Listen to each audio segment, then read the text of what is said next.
were successful in that. Now they're shifting gears. I want to talk about the shifting gears because, boy, I got to tell you, and I talked about this with an Eagles executive, not a personnel guy. So, he was not, he's not in these types of conversations, but, they had a lot of pride that they, as Howie would say, zigged when everybody else is zagged. So what we were talking about is the discussion, the offseason list, where Jalen Hurts is lower than everybody thinks he should be. And I gave him my thought, and Zander's heard it numerous times. When they're doing these lists, and I'm talking about the real list, I'm not talking about Bob's football blog. I'm talking about the Sando list, the Fowler list, where they talk to coaches and executives. And my mindset has always been, well, they don't play the way the Eagles play, and they don't want to play the way the Eagles play. So they answer the question of who would they want, and they would want a Matthew Stafford or a Justin Herbert or somebody like that, because it's easier to build a team around that more traditional quarterback set. So I say all that to say this. Warren Sharp put out under center drop back passes in 2025, and the Eagles are down at 30th. And everybody sort of latched on.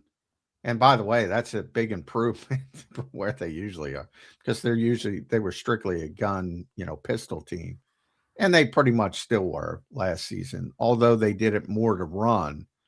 And all the teams at the top, Rams are number 1, Bears were number 2, Seahawks number 3, 49ers were 5, Bills were 6, Patriots were 8th, Packers were 9th, Texans were 11th.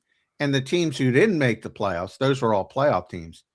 Detroit, very good team, circumstance. Dallas, say what you want, very good offense. Minnesota, say what you want, didn't have a quarterback. Good team, just missed the playoffs with a bad quarterback. Those are the other teams. So everybody's having success that way.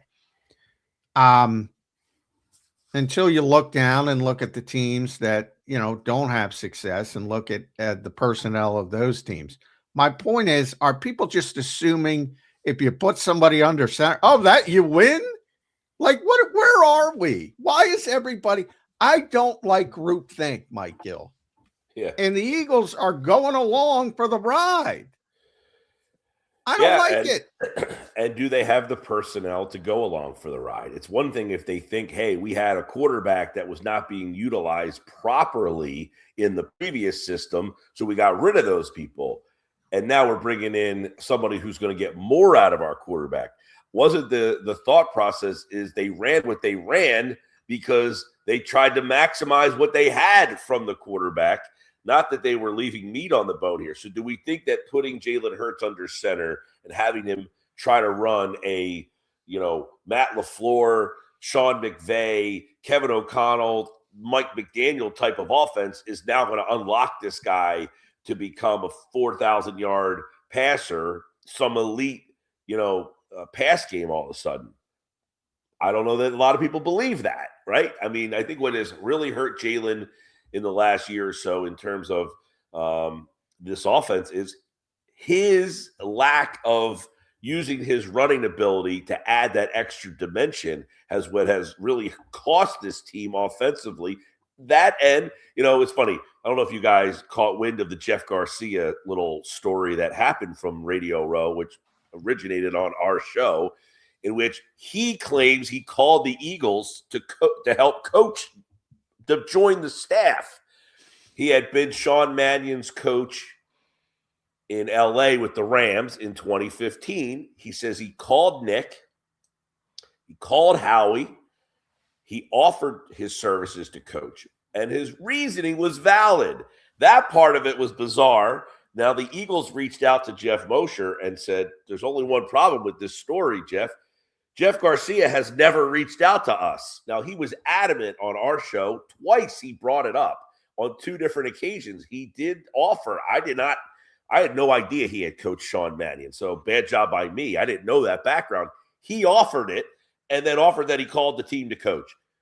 They reached out to Jeff and said it never happened. The point is, the whole dissertation he gave to get to the point that he wanted to help coach was what he saw as a deficiency in Jalen Hurts, is that he is missing his first read, and then after that he is rushing, and it causes him to flush out of the pocket, and then the play dies. He's saying there are plays that he is missing constantly, and that would be what he would be trying to coach out of him. Stop thinking about the big play all the time and just take what's given to you. And there's an area where he felt that Hurts needs to grow as a quarterback. He better know how to do that in this offense. Yeah. No doubt about it. Mike, what do you think about the fit of Saquon Barkley in this offense? I think the whole thing, the offensive line that they have built, that is more predicated to what they do now. Not, the West Coast is a lot more zone